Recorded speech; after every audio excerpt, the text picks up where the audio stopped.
I didn't cancel a $1.8 billion contract in anger. I activated a clause. There's a difference. The wine wasn't spilled. It was delivered. My name's James Thornfield. I'm 47, and I've been managing investment portfolios for 17 years. Before that, I spent 12 years as a financial officer in the Navy. You learn patience in both jobs. You also learn when patience stops being a virtue. The Pierce Infrastructure Gala was about 30 minutes in when Evelyn Pierce stepped directly in front of me. The ballroom was all glass and gold, 300 donors, analysts, regional officials and board members orbiting around one family name. She looked at my jacket first, then my guest badge, then my face. VIP seating is reserved, she said. I know, I replied. Catering access is through the side corridor. I'm not catering. She gave me a thin, polite smile. Then you're lost. I'm exactly where I need to be. She saw a man standing where she believed only certain types belonged. A small pause, not confusion, decision. She reached for a passing tray, lifted a glass of red wine and tilted it slowly over my chest. The pour was deliberate, not rage, not an accident, classification. A few guests gasped. Someone laughed too quickly. One director looked down at his phone as if that would make him invisible. Across the room, the incoming CEO, Daniel Walsh, noticed and did nothing. I didn't move. I didn't wipe the stain. I let the room record it. She didn't insult me. I thought as the wine soaked through my shirt. She sorted me. Grant Pierce appeared seconds later, smiling until he saw my jacket. What happened here? I met his eyes. Hospitality, and I wondered if this is how they treat a stranger in public. How do they price risk in private? See? I'd been watching this company for 6 months.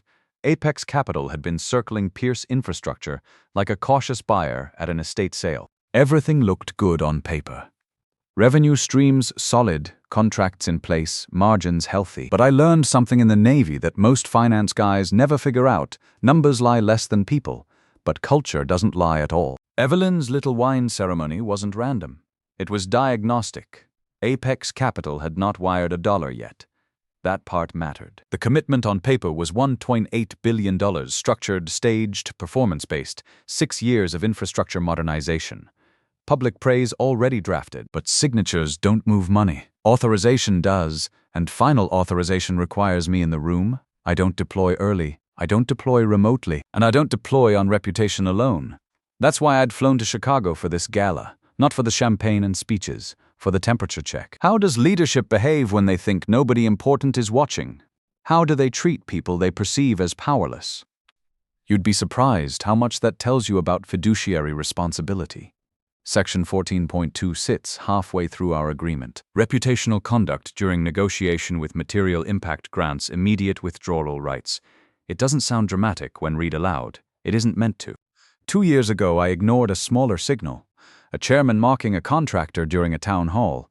Dismissed it as personality, closed the deal anyway. Cost us 9 months of damage control, 3 institutional partners, and quiet erosion of trust that no metric fully repaired. Arrogance compounds faster than interest. That lesson stayed with me. I had my phone out, texting my general counsel before I even left the ballroom. Document everything from tonight. Full archive of footage if available. By the time I reached my hotel, my shirt had dried into a darker shade. The stain would come out, the footage wouldn't. Later that night, my phone lit up. Daniel Walsh calling, sorry about earlier. That wasn't ideal. I watched the typing indicator disappear twice before he sent it. I replied with 2 words, information gathered. Not humiliation, not emotion, data. I don't deploy capital into culture I haven't measured. The question wasn't whether I had been insulted. The question was whether I had just measured something expensive. Daniel called back within 5 minutes. Look, James, I want to clear the air here. Evelyn can be protective of the family's events. It wasn't personal. I didn't take it personally, I said. Good. Because tomorrow's board meeting is crucial for the transition, and we need everyone aligned around what? Moving forward. Professional growth, you know. I knew. Professional growth was code for pretend it didn't happen. I'll be there, I said. I ended the call and opened my laptop. Time to review section 14.2 again. Not because I'd forgotten the language. I'd written most of it myself, but because I wanted to remember why we'd insisted on those specific words. Reputational conduct during negotiation or closing that materially impact standing may trigger immediate withdrawal rights. Material impact, that was the key phrase. Not intent, not severity, not social custom. Impact. If tonight had happened in a vacuum, maybe it stays in a vacuum. But tomorrow there would be cameras, board members, investor representatives. If Grant Pierce minimized what happened, if he failed to address it, if he treated governance like a social club instead of a fiduciary responsibility, well, that would definitely qualify as material impact. I closed the laptop and checked my watch. 11:47 p.m. In Chicago, the markets would open in 9 hours and 43 minutes. By then, either we'd be moving forward with the largest infrastructure investment of my career, or I'd be activating the most expensive corporate governance lesson in Pierce family history. The wine stain was already gone from my shirt, but some stains run deeper than fabric. The next morning, cameras were already live when I walked into the boardroom. Red indicator lights, 3 angles, internal stream, investor archive, legal record. Transparency, they called it. Grant Pierce stood at the head of the table, posture steady, tone rehearsed. Today marks a historic transition. Pierce infrastructure enters its next phase of disciplined growth. Disciplined. I took my seat without interrupting. The room was full but not crowded. 7 board members, including Grant. 3 independent directors I recognized from their LinkedIn profiles. Paul Henderson, the CFO, sat 2 seats from Grant with a stack of binders that looked like they'd been prepared by a team of lawyers. Daniel Walsh sat across from me, occasionally glancing my way like he was trying to read weather patterns. Grant clicked to the first slide. Leadership transition language, market confidence, strategic alignment. All the buzzwords that sound impressive in investor calls but mean nothing when the cameras are rolling and the money hasn't moved. Then I spoke. We need to address last night. The room shifted, but only slightly. Grant didn't look at me immediately. He finished advancing to slide 2 before acknowledging I'd said anything. A social misunderstanding, he said, adjusting his cufflink. Nothing more. Paul Henderson lowered his eyes to the binder in front of him. He didn't turn a page. He didn't have to. I'd seen that body language before, a CFO who knows the numbers are about to get complicated. Daniel Walsh leaned forward. Is this material to funding? Grant answered before I could. No, I didn't correct him. Not yet. A director 2 seats down. Margaret Chen, according to my research, 15 years on various boards, flipped open her agreement. Binder pages rustled. She cleared her throat. Section 14.2, reputational conduct during negotiation or closing that materially impacts standing may trigger capital withdrawal. The room tightened by half a degree. Grant gave a small laugh. Boilerplate. Paul spoke quietly. It was revised at their request. Silence. Several heads turned toward me. I didn't move, didn't clarify, didn't confirm. Grant leaned back in his chair. We're not jeopardizing a $1.8 billion partnership over optics. Optics. I watched him continue, watched him minimize, watched him double down on camera. I had not yet stated my authority. I had not yet corrected his assumption. Sometimes you don't interrupt a man while he's digging. You measure the depth. See, here's what Grant didn't understand about institutional capital. It's not personal money. It's not family money. It's fiduciary money. And fiduciary money operates by different rules than the kind of money that builds ballrooms and buys naming rights. When you're managing other people's retirement funds, pension obligations, endowment distributions, you don't get to ignore red flags because they're socially awkward to address. You especially don't get to ignore them when they're captured on video at a corporate event. Daniel was the one who finally asked the right question. James, what exactly is your role in final authorization? He asked it carefully. Not confrontational, not deferential, just precise. Grant answered for me. He's here representing the capital partner. Representing? I let the words sit between us for a moment. Then I corrected him. I don't represent the capital partner. I am the managing partner authorized to release the entire commitment. The recalculation was visible. Not dramatic. Mathematical. Paul closed his binder. He is the sole signatory on the primary tranche, he confirmed quietly. You could see it spread around the table like spilled coffee. The realization that the person they'd been discussing in the third person actually controlled whether $1.8 billion ever moved from committed to deployed. Margaret Chen spoke up. And your assessment of last night's incident? I'm still conducting due diligence, I said. Grant's jaw tightened, almost imperceptibly. Due diligence on what? Corporate culture. Leadership response to crisis management. Institutional accountability protocols. Those weren't buzzwords. Those were line items from our standard risk assessment framework. Last night wasn't a crisis, Grant said. No, but this morning might be. Daniel shifted in his seat. You could see him working through the implications. If I walked away from this deal, his transition to CEO would happen alongside a $1.8 billion loss that would crater the company's expansion plans. Grant adjusted his posture. Then let's move forward constructively. Constructive requires acknowledgement, I replied. He held my gaze. For what exactly? I didn't raise my voice. You didn't embarrass a guest last night. You tested a covenant. That landed harder than I intended, or maybe exactly as intended. Daniel exhaled slowly. Grant leaned back again, reclaiming composure. We are not turning a minor social incident into structural instability. Minor. The cameras were still recording. So was I. No activation yet. No phone call. Just a room full of people understanding at different speeds that the person they had categorized the night before controlled whether $1.8 billion ever moved. The tension had peaked, but nothing had happened. Not yet. The question now wasn't about authority, it was about acknowledgement. Margaret Chen looked at Grant, then at me. What would acknowledgement look like? Finally, someone asking the operational question. Recognition that last night represented a cultural assessment failure. Commitment to governance review. Understanding that fiduciary relationships require higher standards than social relationships. Grant folded his hands on the table as if that would settle everything. We are not destabilizing a $1.8 billion partnership over something trivial. Trivial? Daniel shifted in his seat. His mouth opened slightly, then closed again. He looked at me, then at Grant. It may not be trivial, he said carefully. Grant cut him off. It was a social error. Nothing more. I watched Daniel retreat into silence. That told me more than his words would have. Intent isn't the clause trigger, I said.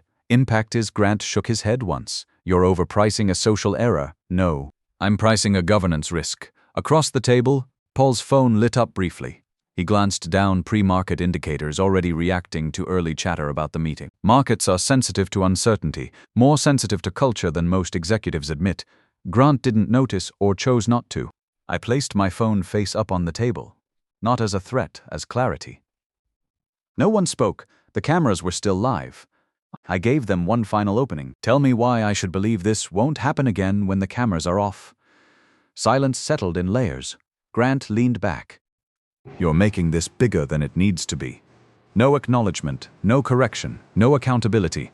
I turned to Daniel. He held my gaze for half a second, then looked down at the table. That was the moment. Not the wine, not the clause, the silence. I reached for my phone.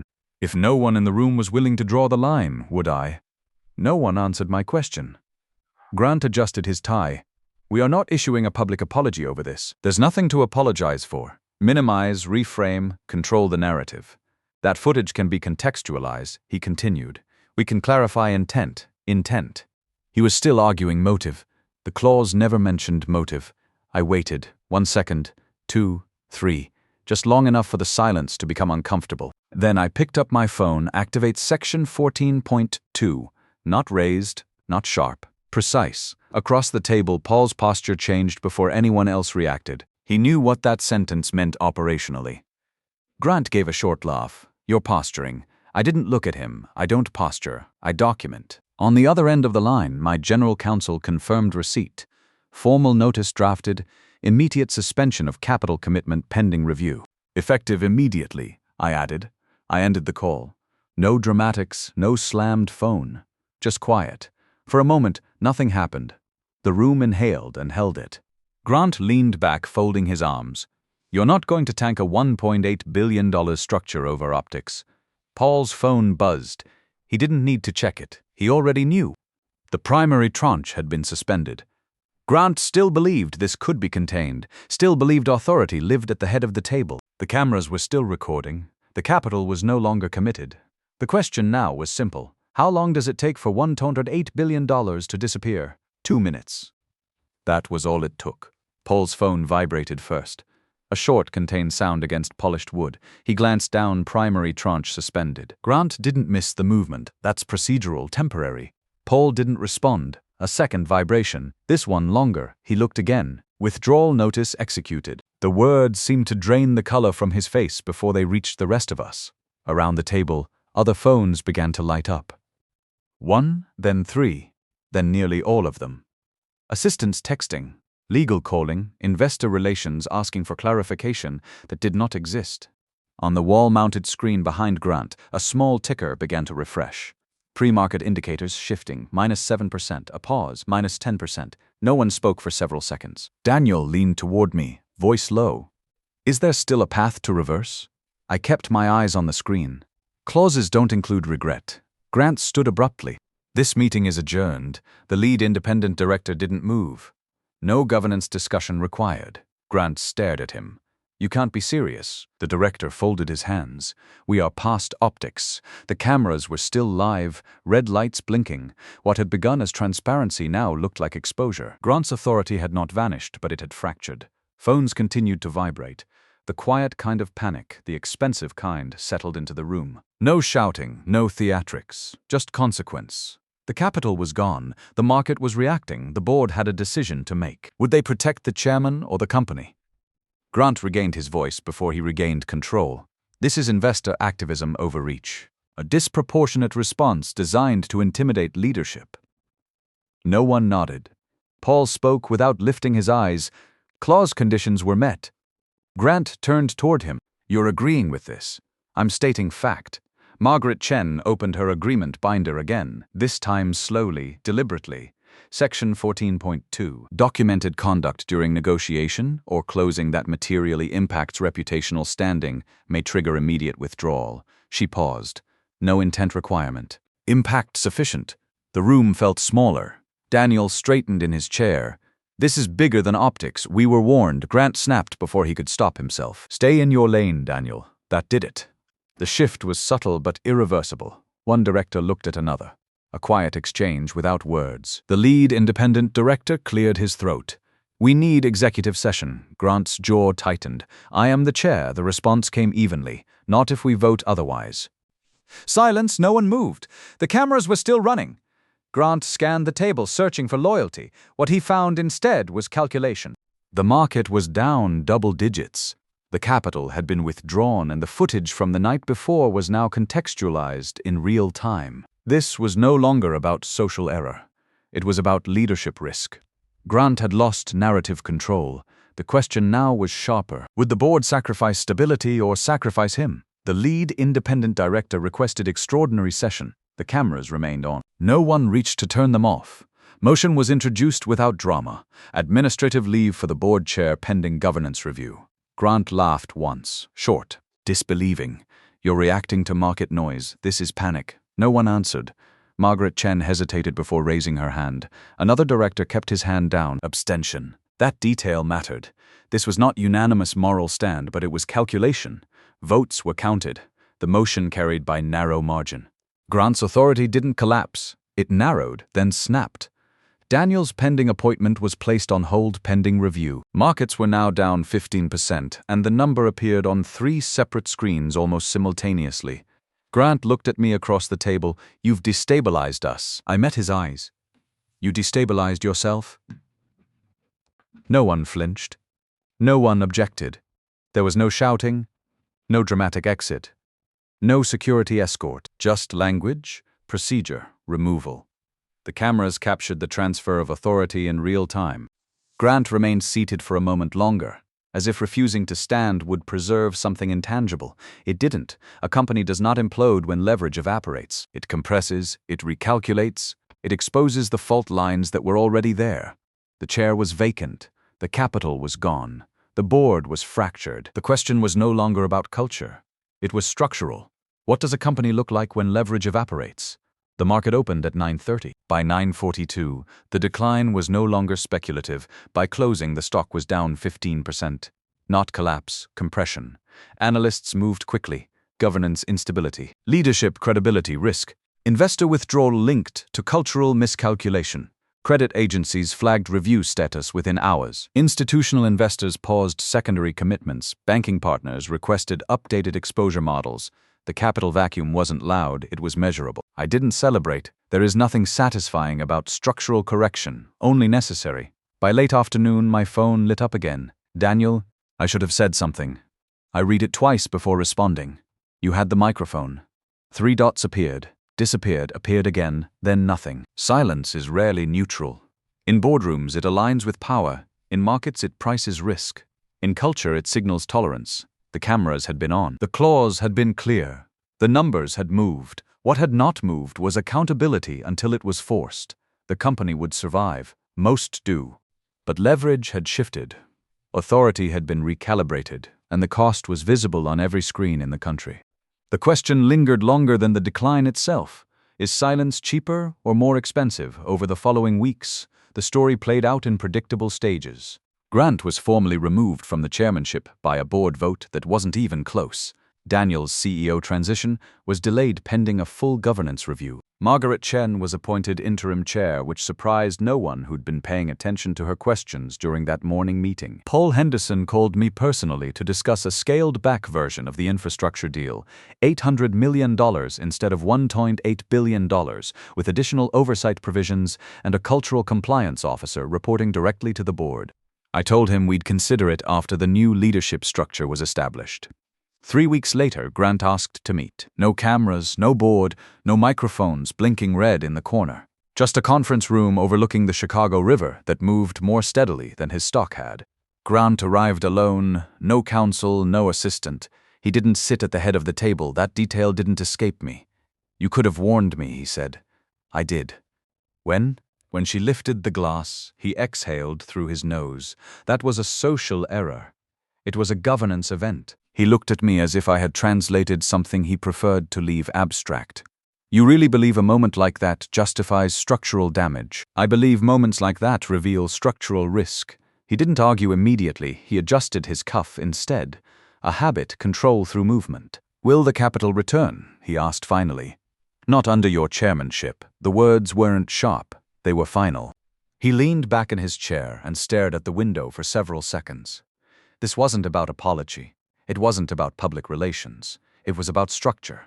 He understood that now. You've made your point, he said quietly. No, I answered. The market did. He didn't look defeated, just recalibrated. Arrogance doesn't disappear when it's challenged. It restructures itself or it gets removed. The room was quiet when we stood. No handshake, no hostility. Just consequence. What costs more, arrogance or removal? 6 months later, Apex Capital did invest in Pierce infrastructure. Not $1.8 billion, but $600 million in a restructured deal with Margaret Chen as permanent CEO and a governance framework that became the industry standard for institutional oversight. Daniel Walsh found a position with a smaller firm where his transition skills were better appreciated. Paul Henderson stayed on as CFO and actually thrived under the new structure.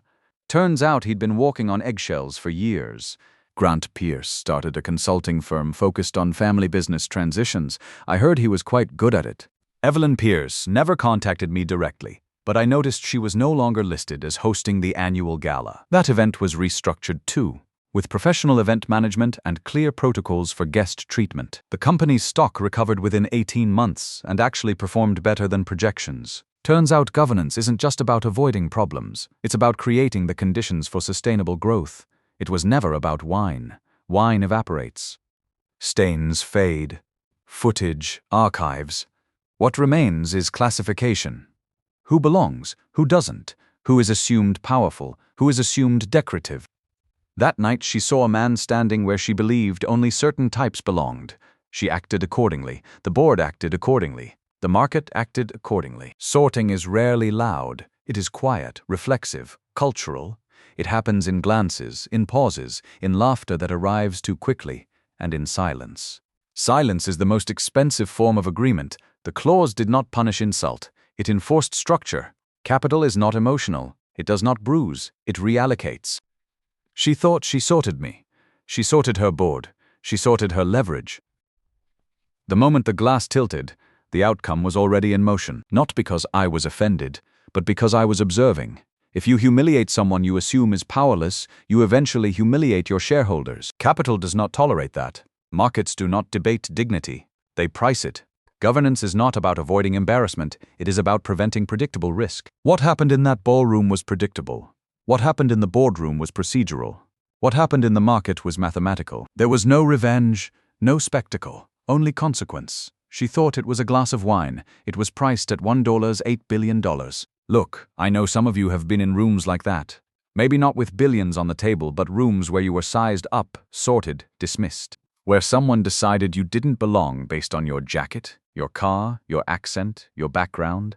We've all been there. The question isn't whether it happens, it's what you do about it. You can accept the sorting and move on, or you can change the rules of the game entirely. Because here's what most people don't understand. Real power isn't about demanding respect. It's about creating consequences for disrespect. And sometimes the best consequence is simply walking away and taking your leverage with you. The markets will handle the rest.